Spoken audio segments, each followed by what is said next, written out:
Hello everyone, it's Livia here, aka Story Minded, and I just wanted to take the opportunity to make my next video about my fan fiction module, which was the sort of the only other creative writing module that I took this year for my final year at university.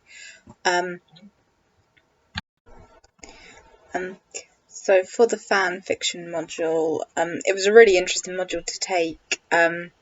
We sort of look at like the long history of fan fiction and also talk about some more of the historical examples of fan fiction, such as, I can't remember the name of it now, but there's a Spanish, I think it's Spanish medieval tale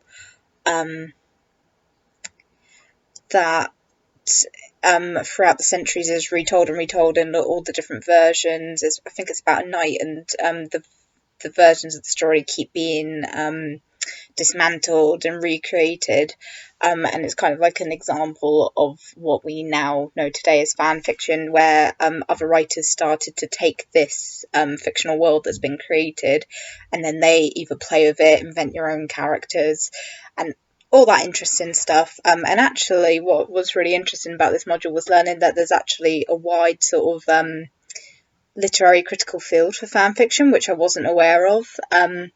There's a lot of interesting theories that scholars use to sort of look at fan fiction, and one of them was one of the ones that I used for my second assignment, because we had to do a fan fiction piece and write a blog about it, a blog post.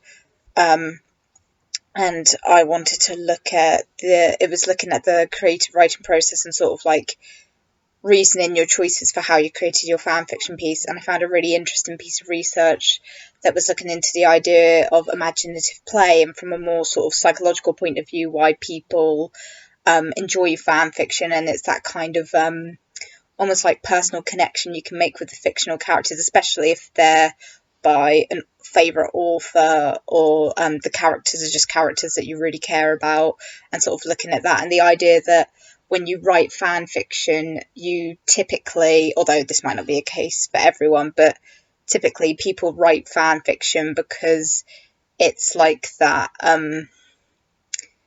they want to make that sort of connection with a particular fan base, so you're writing with a very much an intended readership in mind. So for example, you might have, in my case, I was writing a fan fiction piece for Good Omens, so I was very much trying to make choices and put inside jokes that only readers or fans of the TV show would get. And it was the researcher was looking into this idea of gift culture, and the idea that like fan fiction is like a gift, and you're gifting these stories to a fellow community, which I thought was really interesting. I wasn't too happy with the grades I ended up getting on this module. I ended up with a low 2-1 overall. I got a first on my blog post, but with my actual story I got a 60, which I was really disappointed with. I had a bit of a nightmare. Like I was happy with what I produced, but I was on track. I'd written my story early, had an early draft, was waiting for feedback, and my university email, unbeknownst to me, had messed up, and so one of my associate lecturers who was teaching us predominantly for this module didn't receive my email, and sort of I touched base and was like, I need feedback, and unfortunately, just the way that things happen, and I mean, third year is crazy with like juggling your dissertation and other modules as well.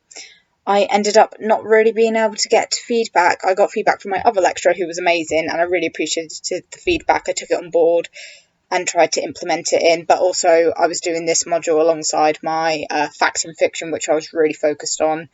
And then, very typically, and quite annoyingly, it never got marked by the other lecturer, and then they're the one who marked my piece. And to be honest, I wasn't really happy with the level of feedback I received. It was like there was barely anything. And the parts that I felt that I had done well in, they didn't necessarily agree.